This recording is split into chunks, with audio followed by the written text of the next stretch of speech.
અમદાવાદના બોપલ અકસ્માત કેસમાં આરટીઓની કાર્યવાહી રિપલ પંચાલનું ડ્રાઇવિંગ લાયસન્સ કાયમી ધોરણે રદ કરાયું છે। પોલીસની દરખાસ્ત બાદ આરટીઓની આ કાર્યવાહી આરટીઓએ નોટિસ મોકલી અને 1 સપ્તાહ બાદ નિર્ણય કર્યો છે। અકસ્માતની ગંભીરતા જોતા આ કાર્યવાહી કરાઈ છે। બેફામ કાર હંકારી અને બોપલ આમલી રોડ પર 5 જેટલા વાહનોને અડફેટે લીધા હતા। આખરે તેનું ડ્રાઇવિંગ લાયસન્સ કાયમી ધોરણે રદ કરી દેવાયું છે।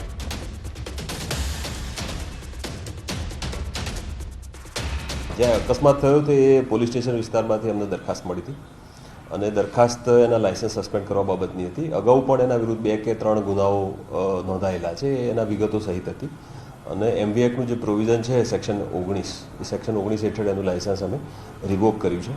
મતલબ કે એને હવે ગાડી ચલાવી નહીં શકે ભવિષ્યમાં અને એ બાબતે એને અપીલ રાહે આગળ દાદ મેળવવી પડશે। રાજકોટમાં એટેકથી અકસ્માત બાદ તંત્ર હરકતમાં આવ્યું। સિટી બસના ડ્રાઈવર ભરતીના નિયમો બદલાઈ શકે છે। સિટી બસના ડ્રાઈવરના હાર્ટ એટેક બાદ તંત્ર હવે સતર્ક બન્યું છે। ડ્રાઈવરની ભરતીમાં હવે ઉંમરને લઈ નવા નિયમો પણ આવી શકે છે। ગઈકાલે રાજકોટના રેલનગર વિસ્તારમાં ચાલુ બસે ડ્રાઈવરને હાર્ટ એટેક આવ્યો અને અકસ્માત થયો હતો, જેમાં 2 લોકોના મૃત્યુ થયા હતા। ત્યારે આરએમસીના આસિસ્ટન્ટ મેનેજરે કહ્યું છે કે ડ્રાઈવર પાસે હેવી લાયસન્સ હતું, જેની વેલિડિટી પણ 2026 સુધીની હતી, પણ તેમની ઉંમર 60 વર્ષથી વધુની હોવાનું સામે આવ્યું। આથી આગામી દિવસોમાં ડ્રાઈવરની ઉંમર નક્કી કરવામાં આવશે, જે શરતના આધારે જ ટેન્ડર બહાર પાડવામાં આવશે। મહાનગરપાલિકા દ્વારા મારુતિ ટ્રાન્સપોર્ટ કંપનીને આરએમટીએસનું સંચાલન કરવાની બાબતનો કોન્ટ્રાક્ટ આપવામાં આવેલો હતો। સમગ્ર મામલે મારુતિ ટ્રાન્સપોર્ટ કંપનીના મેનેજર સંદીપ સાવલિયાએ જણાવ્યું છે કે કોઈપણ ડ્રાઈવરની ભરતી કરતા પહેલા અમારા દ્વારા તેની મેડિકલ ચેકઅપ અને તેનું લાયસન્સની ચકાસણી કરવામાં આવતી હોય છે। આ છે એ પહેલેથી ટૂંકમાં છે એવો કોઈ હાલ પૂરતો તો કોઈ ગાઈડલાઇન્સ કે નથી કે ભાઈ આટલી ઉંમરના, અને બીજું કારણ એ હોય કોર્પોરેશનને કોઈ પણ જગ્યામાં આ જે સિટી બસનું ઓપરેશન છે તો અનુભવી માણસો એ વ્યવસ્થિત અને શાંતિથી ચલાવી શકતા હોય, એ રીઝન હોય મેઇન રાખવા માટે। એ જે એનો રનિંગ રૂટ હતો 40 નંબરના રૂટમાં પોતે બસમાં અને 10 વર્ષથી અહીંયા આપણે ત્યાં કામ કરે છે, એટલે એના નિયર ટાઈમ ટેબલ પ્રમાણે બસ લઈને આવતા હતા। અચાનક એને આ રીતનો હાર્ટ એટેકનો બનાવ બનેલો। એ ઓથોરાઇઝ ડ્રાઇવિંગ માટેના હતા, એટલે હાલ એ જે ડ્રાઇવિંગ બાબતે કોઈ એનો ઇસ્યુ નથી, પરંતુ એની એજ છે એ 60 થી વધારે હોવાનું અમારા ધ્યાને આવેલ છે, જેથી અમુક ન્યૂઝ પેપર્સમાં પણ આ બાબતે પ્રશ્નો ઉઠાવ્યા છે કે ડ્રાઈવરની ઉંમર જે છે એ 60 થી વધારે છે। તો આ બાબત અમારે ધ્યાને આવતા હવે અમે આગામી સમયમાં જે કંઈ પણ જે ટેન્ડર કરશું એમાં ડ્રાઈવરની લિમિટ બાબતે અમે એક ખાસ એજ લિમિટ રાખશું, જેથી ભવિષ્યમાં આ પ્રકારની કોઈ દુર્ઘટના ન થાય અને શહેરીજનોને કોઈ અકસ્માતે અવસાન થવાની ઘટના ન બને। સુરતમાં કોલેજમાં ભણતી વિદ્યાર્થીની સાથે દુષ્કર્મ થયું। રખડપટ્ટી કરતા યુવકે યુવતીને ફસાવી અને દુષ્કર્મ આચર્યું। યુવતી સાથે દુષ્કર્મ કરી અને વિડીયો પણ બનાવી લીધો। યુવતીને બ્લેકમેલ કરી અને વારંવાર દુષ્કર્મ આચરતો રહ્યો। બળજબરીથી ફિલ્મ જોવા લઈ જતા ભાંડો ફૂટ્યો। યુવતીના માતા પિતાએ ફરિયાદ નોંધાવી છે। સુરત શહેરના ચોક બજાર વિસ્તારની અંદર રોમિયોગીરી કરી દુષ્કર્મની ઘટનાઓ પ્રકાશમાં આવી છે। દ્રશ્ય બતાવવાનો પ્રયાસ કરીશ કે જે ચોક બજાર વિસ્તારમાં વિદ્યાર્થીની સાથે દુષ્કર્મની ઘટના બનવા પામી છે। કોલેજમાં રખડપટ્ટી કરવા આવી રહેલા યુવકે સગીરાને ફસાવી દુષ્કર્મ આચર્યું છે અને ખાસ કરીને આ જે વિદ્યાર્થીની છે તેને બળજબરીથી ફિલ્મ જોવા પણ લઈ જતા સમગ્ર ભાંડો ફૂટવા પામ્યો હતો અને ઘરે લેટ આવતા વિદ્યાર્થીનીના માતા પિતાએ પૂછતા સમગ્ર હકીકત પ્રકાશમાં આવી છે, જ્યાં માતાએ નરાધમ વિરુદ્ધ ફરિયાદ નોંધી છે અને હાલ તો ચોક બજાર પોલીસે સાઈ પ્રકાશ વિરુદ્ધ પોસ્કો અને દુષ્કર્મની જે ફરિયાદ દાખલ કરી અને આરોપીની હાલ અટક કરી અને વધુ તપાસ હાથ ધરવામાં આવી રહી છે। ખાસ કરીને સુરત શહેરની અંદર કોલેજ વિસ્તારોની અંદર જ્યાં રોમિયોગીરી અને કોલેજની અંદર રખડપટ્ટી કરી અને છોકરીઓને બ્લેકમેલ કરી અને ફસાવાના જે કિસ્સાઓ બની રહ્યા છે, તો હવે જોવું રહ્યું છે કે આ ચોક બજાર વિસ્તારને જે આ ઘટના બનવા પામી છે, પોલીસ કેટલી સતર્કતા કોલેજ વિસ્તારોની અંદર રાખે છે અને આવા રોમિયોને ક્યારે જેલના સળિયા પાછળ ધકેલે છે। હજુમાં આવી ઘટનાઓ પ્રકાશમાં ના આવે એ બાબતે પોલીસ કઈ રીતની કાર્યવાહી કરે છે એ લોકોમાં એક માંગ ઉઠવા પામી છે। કેમેરામેન ભરત બ્રહ્મભટ્ટ સાથે કેતન પટેલ, ન્યૂઝ 18 ગુજરાતી, સુરત।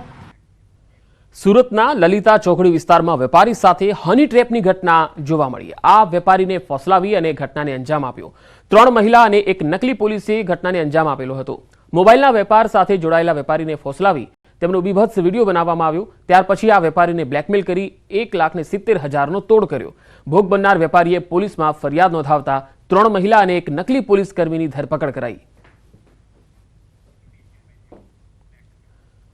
બોટાદમાં સગીરા સાથે દુષ્કર્મનો બનાવ બન્યો છે. સગીરાને ધાક ધમકી આપી અને જબરજસ્તીથી દુષ્કર્મ આચરવામાં આવ્યું. સગીરા અભ્યાસ માટે જતી હતી ત્યારે આ યુવકે તેનો પીછો કર્યો અને તેને હેરાન પરેશાન કરતો હોવાનું પણ સામે આવ્યું છે. સગીરાને ધાક ધમકી આપી હોટલમાં લઈ જઈ દુષ્કર્મ આચર્યું હતું. આ મામલે સગીરાના પિતાએ પોલીસમાં ફરિયાદ આપી છે. પોલીસે ફરિયાદ પ્રમાણે આરોપીને ઝડપી આગળની કાર્યવાહી હાથ ધરી છે. લોકો તેમની દીકરીઓને ભણાવે એ માટે સરકાર તમામ પ્રયત્નો કરે છે, જે માટે સરકાર તરફથી કન્યા છાત્રાલયો બનાવવામાં આવે છે, જેમાં દીકરીઓ મફતમાં શિક્ષણ મેળવી શકે. આવા લોકોની મદદે આવી સરકારે કસ્તુરબા ગાંધી કન્યા છાત્રાલયો બનાવ્યા. છોટાઉદેપુરમાં અલગ અલગ જગ્યાએ કન્યા છાત્રાલય બનાવવામાં આવી છે, જેમાં બાળકીઓને મફતમાં રહેવાની અને શિક્ષણ મળી રહે. પરંતુ જે છાત્રાલયોમાં શિક્ષણ મળતું હતું તે હવે સરકાર તરફથી બંધ કરવામાં આવી રહ્યું છે, જેથી બાળકીઓને સરકારી શાળામાં જવાનો વારો આવ્યો છે. 7 પૈકી ફક્ત એક જ છાત્રાલયમાં શિક્ષણ કાર્ય ચાલે છે. જે છાત્રાલયની આસપાસ કોઈ સરકારી શાળા ન હોય, ફક્ત એ જ છાત્રાલય ચાલે છે. જે છાત્રાલયમાં શિક્ષણ મળતું હતું તે હવે બંધ થવાથી બાળકીઓને 10 થી 15 કિલોમીટર સુધી અન્ય શાળામાં જવાનો વારો આવ્યો છે. છોટાઉદેપુર તાલુકામાં આવેલ એક શાળામાં શિક્ષણ કાર્ય બંધ કરાતા બાળકીઓને 10 કિલોમીટર દૂર જઈ અને ભણવાનો વારો આવ્યો. વળી શનિવારે તો આ બાળકીઓ ચાલીને શાળાએ જવા મજબૂર બની છે. અમને ત્યાં બેસવાની તકલીફ પડે છે અને ત્યાં ક્લાસ ઓછા છે. અમને અહીંયા જ રહેવાનું ગમે છે અને ત્યાં જવા આવવાની અમને તકલીફ પડે છે.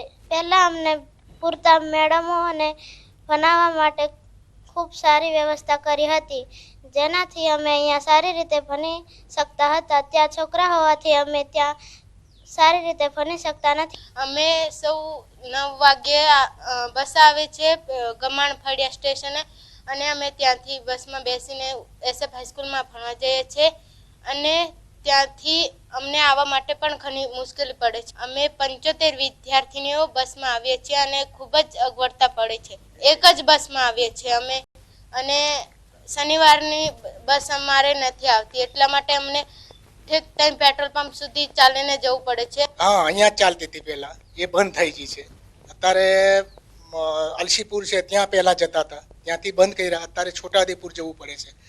તો આના કારણે ટાઈમે બસ ના મળે, છોકરીઓને ભણવાનું વરસાદમાં પલળતે જાય.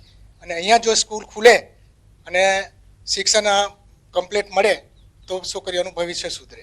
આ કસ્તુરબા બાલિકા વિદ્યાલય જે છે એ એટલા સારા હેતુથી શરૂ થયેલી આ સ્કૂલ છે જે સરકાર ચલાવી શકતી નથી, અને એના કારણે વિદ્યાર્થીનીઓને દૂર ભણવા જવું પડે છે.